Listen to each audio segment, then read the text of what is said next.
Hey guys, today I'm going to be talking about pretty much what I've learned since realizing that I am autistic and like sort of the process that I've been going through since figuring that out about 2 years ago now. So, um, the way that I figured out that I was autistic was through TikTok. And I know that there's a lot of people over on fake disorder cringe, whatever the fuck, that don't think that self diagnosis is valid. But the scientists and the experts strongly disagree with you. And my experience personally strongly disagrees with you. And the fact that acquiring a diagnosis is damn near impossible in the United States, especially for adults, especially for adult women who are Puerto Rican and look like me, um, also disagrees with you. So, um, that being said, I saw some videos about people talking about their experiences as autistic people and certain like things that weren't apparently normal that I thought were normal, like being able to hear weirdly well, like being able to hear things like electricity and like being able to hear like just way too well. That was one of my first tip offs, and then also like being like having like sound sensitivity, like eventually after being around so much noise or even just like being awake for so long throughout the day, my ears will get so sensitive that most noises like physically hurt me, like physically hurt my ears. So that was one. And then another one was eating the same food all the time. I've basically been surviving off of a diet of yogurt and granola for the past like 5 or 6 years, which apparently is abnormal. And then, like, having difficulty maintaining friendships, being targeted for bullying, things like that. And then, so many things were feeling common or like in common with autistic people that I decided to take some of the tests online. Like the tests that like therapists use, like the what is it, like the RADS test? It's like RAAD, and then a few other ones, and I scored autistic on all of them. And then I started talking to like family and just like really thinking and like looking back and looking at all of the things that, again, I had in common with these people. Like, for example, addiction is really common for people who are not diagnosed early on enough. And I was a heroin addict for a long time. Um, and then, like, eating disorders was another one. And I have been in recovery for bulimia for several years as well. Self harm, that was another one. Um, Tantrums was another one. And so I started to do what people suggested, which was to basically like accommodate myself and go through life as if I was sure that I was autistic and see how that went. So I started accommodating myself. I got like some earplugs, headphones, things to like cover my ears. I started wearing sunglasses more often. Um, and after a while, when it really settled in that like I knew that I was autistic, there was this really overwhelming feeling of like sadness and like anger and grief over like the life that I could have had and all of the things that I put myself through that I wouldn't have put myself through, that I wouldn't have tried to do if I had known that these were my limitations, or that I would have tried to do differently if I had known that these were my limitations. And you know, like I've had a lot of issues like maintaining employment, and apparently 85% of autistic people cannot maintain employment.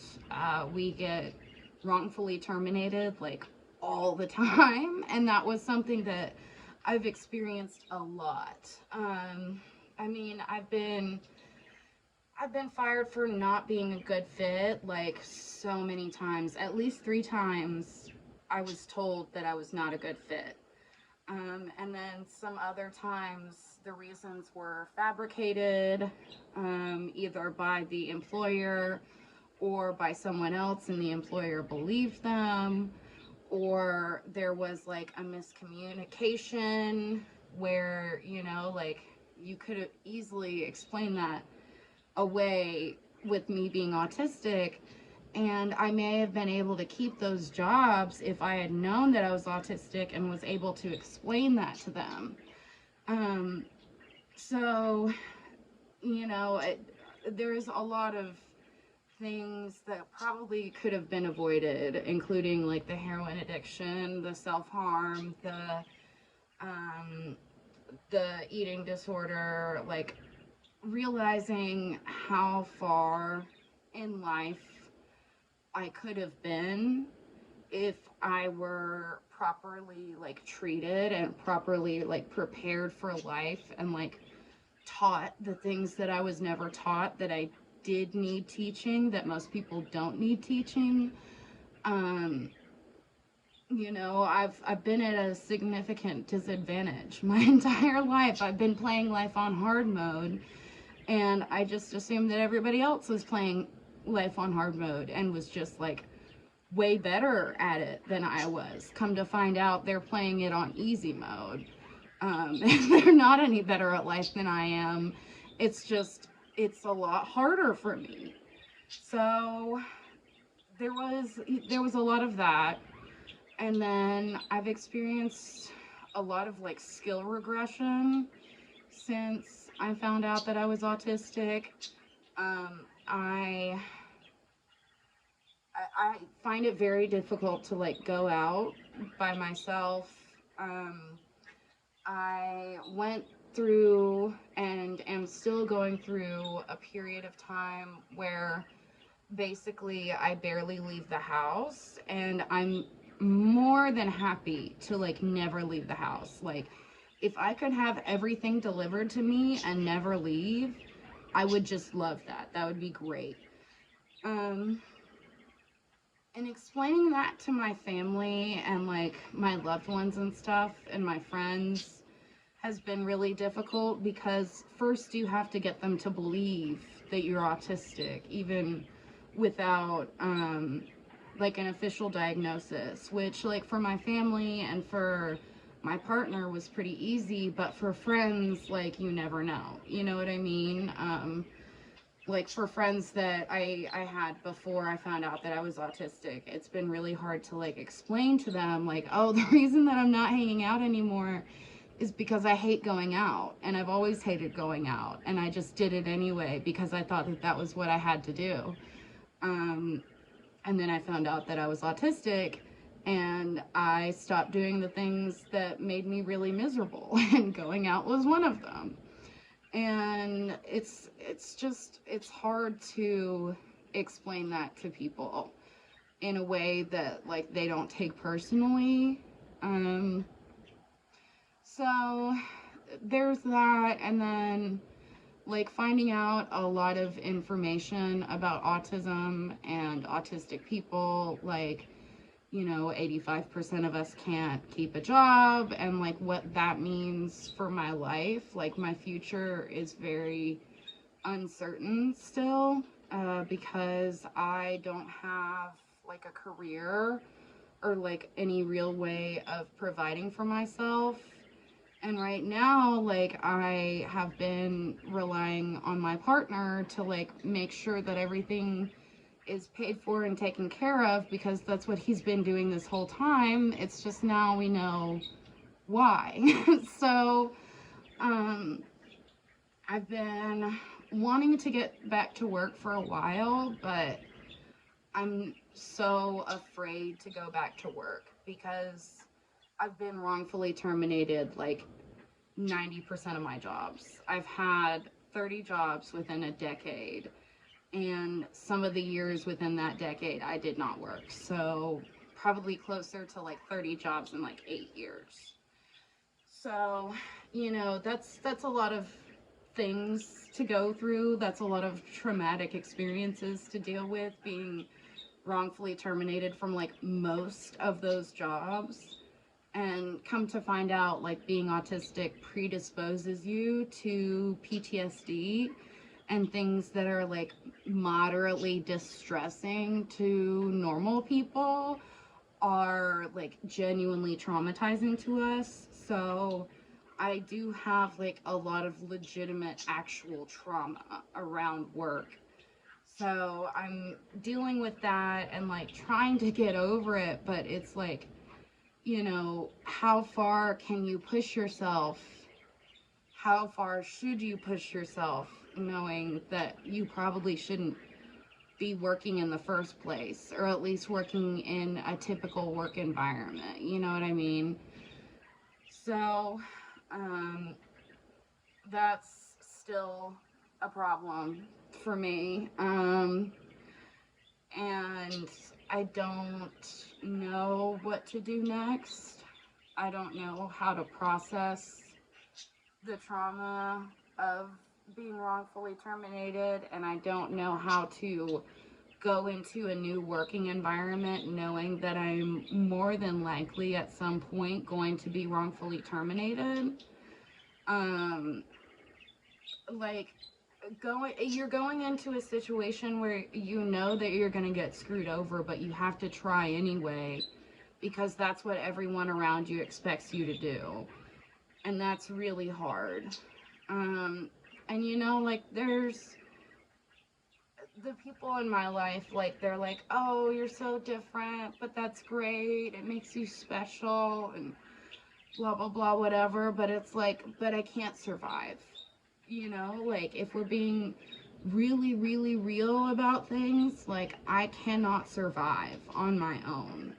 And I need a lot of help just to do like basic stuff. Like, I don't even go to the grocery store myself. I have my partner go for me like 98% of the time. I will very rarely go to the grocery store on my own, and that's when I'm having like a particularly good day. But most of the time it's not a particularly good day, you know what I mean? So it's navigating the world. At least, like, I understand why things are the way that they are, but I don't know if it makes it any easier, like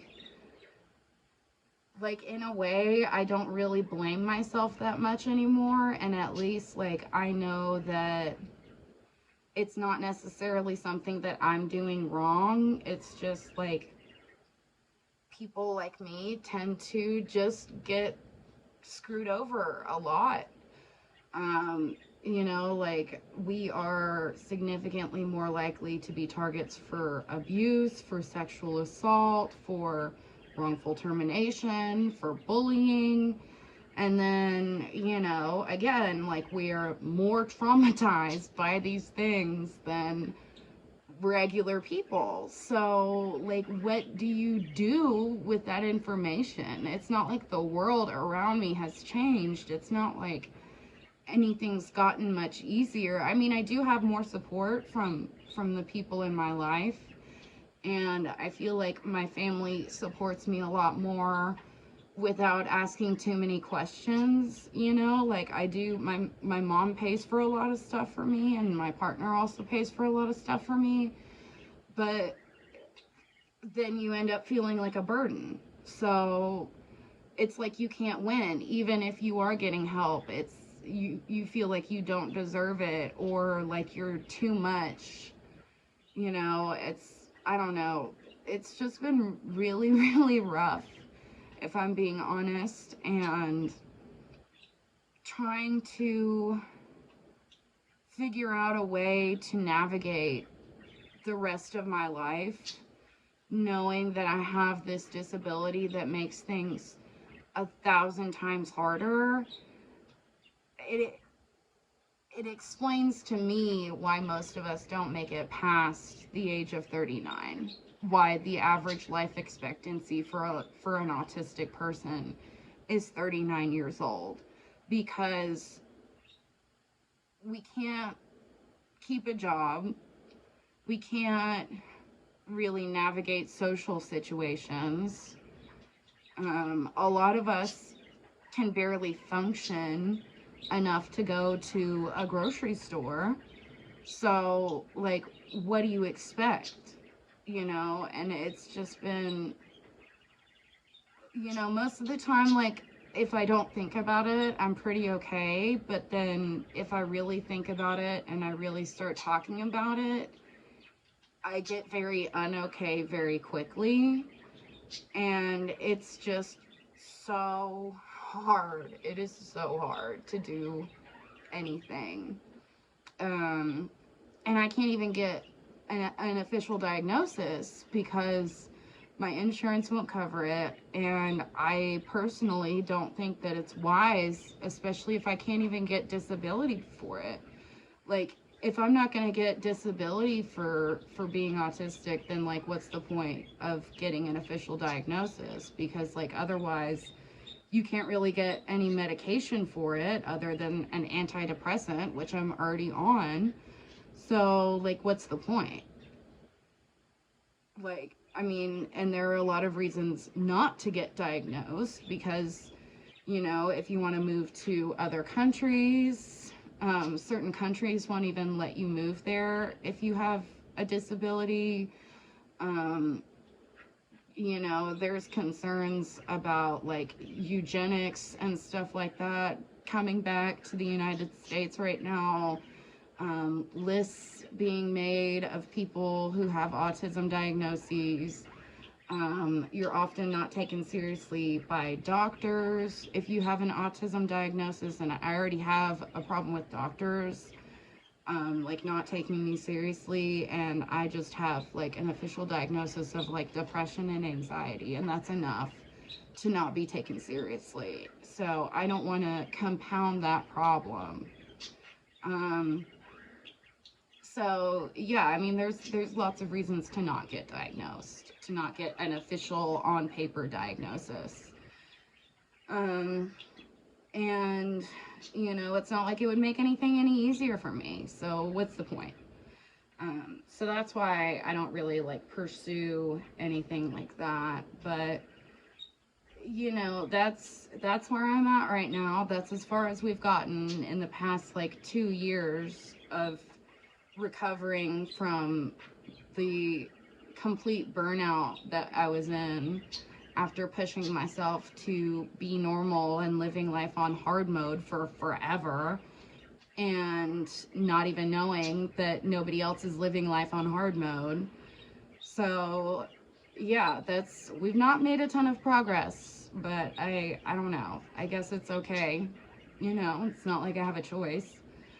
So that's where we're at, and hopefully in the next, like, few months I can get back to work, because I'm tired of feeling like a burden, and I'm tired of feeling like I'm just too much for everyone to deal with, and I'm tired of feeling like an embarrassment and, like, not desirable, or like, not good enough. So I don't know. That's where we're at, and I just wanted to, give an update on my autism situation, in case, maybe this helps someone understand what they themselves are going through, or at least not feel so alone. So, like, comment, subscribe, and all that jazz. Let me know if you have any advice that's actually helpful, and not just suck it up and get a job. I would have done that by now if it was that easy. So, yeah. Bye.